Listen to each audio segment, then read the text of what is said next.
በዚህ ቪዲዮ የራስ ምስል ምን ማለት እንደሆነና ህይወታችሁን እንዴት እያሽከረከረ እያመሰቃቀለ እንደሚመራችሁ እንመለከታለን። በመጨረሻም ከዛሬ ጀምራችሁ በራሳችሁ የትም ሳትሄዱና ሳይኮሎጂስት ሳያስፈልጋችሁ የምትቀይሩበትን መፍትሄዎች ጠቁማችኋለሁ። እስከ መጨረሻው ድረስ ተከታተሉኝ። ክፍል 1 የራስ ምስል ምንድነው?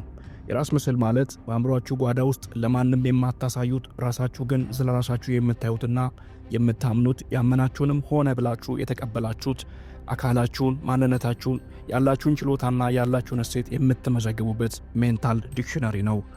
በዚህም በሳይንስ ተሰርቶ እንደሚያሳየው ከሆነ ጥናቶች ጆርናል ኦፍ ቦዲ ኢሜጅ በሚል የተለቀቀው ጥናት እንደሚያሳየው የሰውነት ምስል አሉታዊ መሆን የአእምሮ መታወክ፣ በራስ መተማመን መቀነስና ተነሳሽነት ወይም ደግሞ ሞቲቬሽን ላይ አሉታዊ ተጽዕኖ እንደሚያሳርፍ ተደርሶበታል።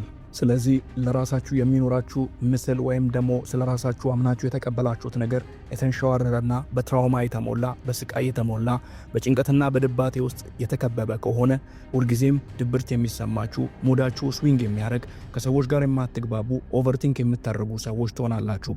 ይህንን ለማስተካከል ምን ማድረግ አለብን የሚለውን እንመልከት። እውነቱን አነጋገርና ራሳችን የምናይበትና ለማንነታችን የምንሰጠው ውስጣዊ ትርጓሜ በሁሉም ማንነታዊ ኑሮታችን ላይ ተጽዕኖ ያደርጋል። በማህበራዊ፣ በእምነታችን ላይ፣ አዳዲስ ነገሮችን የመሞከር ሞራልና ችሎታችን ላይ፣ ተያይዞም የግል ስኬታችን ላይ። ታዲያ ይህንን ኮግኒቲቭ ቢሄቪራል ቲዮሪ ሲያረጋግጥልን በቂ እንዳልሆንክ ለራስህ ደጋግመህ የምትናገር ከሆንክ አእምሮ ያንን ማመን ይጀምራል ይለናል። ይህም በአእምሮ ውስጥ የምታየው ማንነት እየጨፈገገና እየጨለመ እንዲጠፋና ከውስጥ እንዲቆሰመን ያደርገዋል። በሂደትም ለራስ የሚኖር ምልከታና እሴት የተንሸዋረረ ይሆንና ማንነትን ዝቅ አድርገህ የምትመለከት ኢንፌሪዮሪቲ ኮምፕሌክስ ውስጥ የምታሳልፍ ሰው ትሆናለህ። ከዚህ ጋር የሚያጋጥመውን የራስ ምስል ችግር ትልቁ ችግር ሆኖ የሚታይና በጥናት ተጠንቶ የተደረሰበት ነው።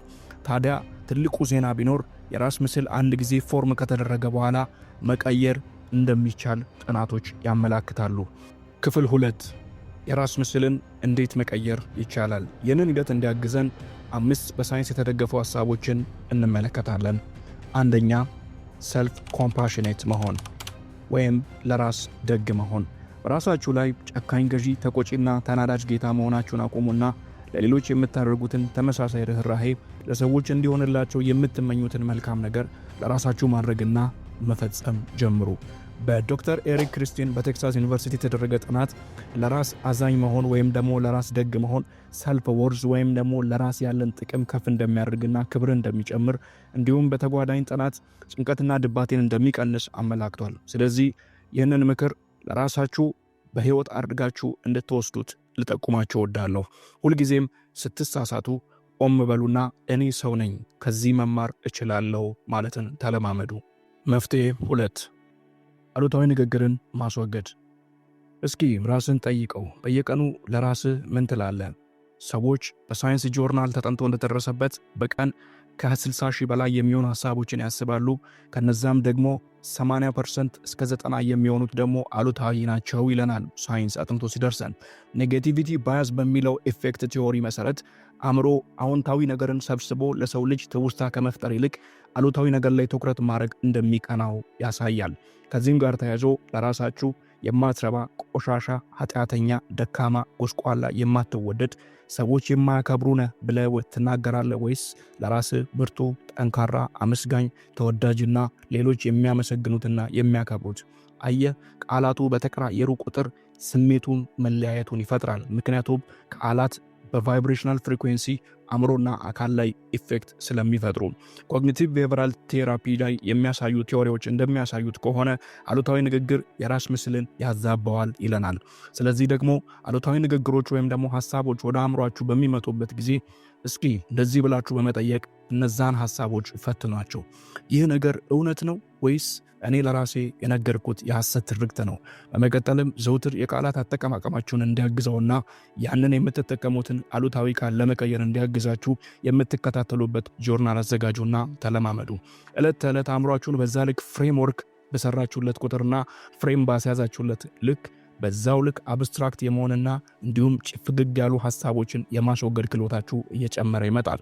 በዚህም ውስጣዊ ቅርጹንና ትርጓሜ እያስተካከላችሁ በመሄድ ሐሳቦቻችሁን ልትገሯቸውና ልታስተካክሏቸው ትችላላችሁ።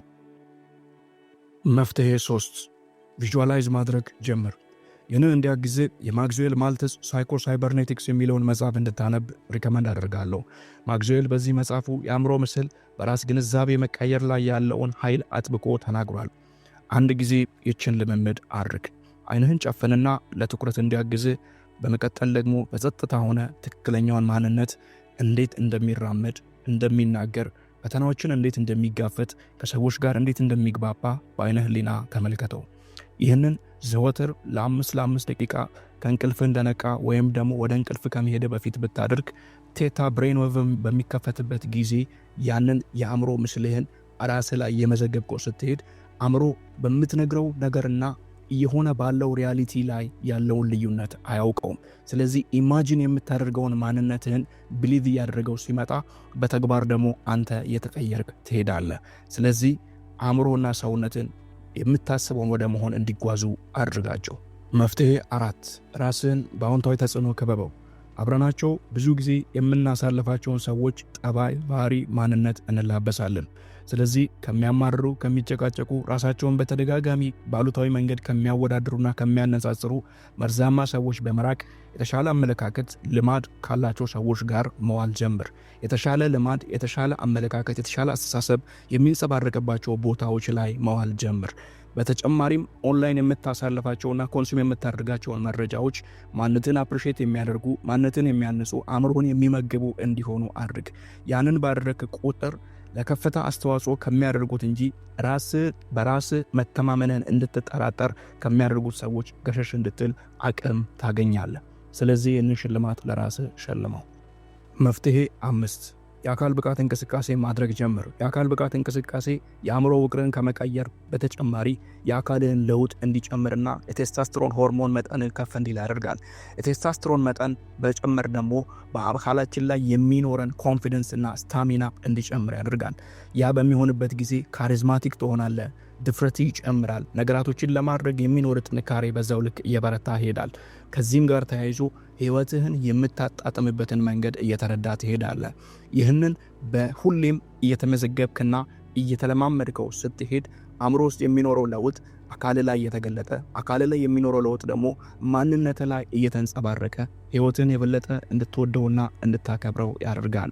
በሃርቫርድ ዩኒቨርሲቲ የተሰራ ጥናት እድገትንና እንዲሁም ደግሞ ማንነትን ሁልጊዜም ፕሮግረስ ላይ ፎከስ አድርጎ መከታተል፣ ኤክሰርሳይዝ ማድረግ፣ ጠቃሚ ድርጊትን ማወቅ በአእምሮ ውስጥ ተነሳሽነት፣ ሞቲቬሽንና እንዲሁም ደግሞ ሰልፍ ሪስፔክትን እንደሚጨምር ጥናቶች አሳይተዋል። ስለዚህ ሁልጊዜም እነዚህ የምትሰራባቸውን ስራዎች እንዲያግዝ ስሞል ዊን ኖት ወይም ደግሞ ሁልጊዜ ለራስ ሪዚሊየንስ ያስተማርክባቸውን ጽሁፎች እየመዘገብክ የምትይዝበትን ጆርናል አዘጋጅ፣ ወይም ደግሞ በስልክ መጻፍ ትችላለህ። ይህንም አእምሮህን ማድረግና ማደግ እንደሚችል እንዲያውቅ ታደርገዋለህ። ታዲያ ይህን ሁሉ ካልን የራስ ምስልን ማስተካከል ፍጹም ስለመሆን አይደለም፣ የራስን እድገትና ለውጥ ስለመከታተል ነው እንጂ። ይህም ስለምትጋፈጣቸው አሉታዊ ሐሳቦች፣ ለራስህ ስለምትናገራቸው መልካምና ቀና ቃላትና ስለ ትናንሽ ማሸነፎች ስለምትሰጠው እውቅና ነው። ስለዚህ ከዛሬ ጀምረ የጠለሻውን መነጽርህን ማጽዳት ጀምር። ራስን በደግነት መንከባከብ ጀምር። ያ ደግሞ ይገባሃል።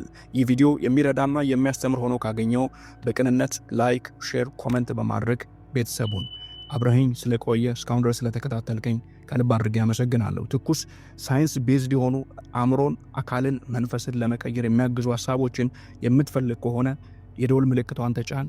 ኮመንት ካለ ኮመንት መጻፍ መስጫው ላይ ጻፍልኝ። እንዲሁም ደግሞ ስልጠናዎች የምትፈልጉ ከሆነና እገዛዎች የምትፈልጉ ከሆነ ቪዲዮቹ ማለት በምታገኙት ስልኮች ከኔ ጋር ዳይሬክትሊ ኮሙኒኬት ማድረግ ትችላላችሁ። ሰላም ሁኑ። መልካም ቆይታ ይሁንላችሁ።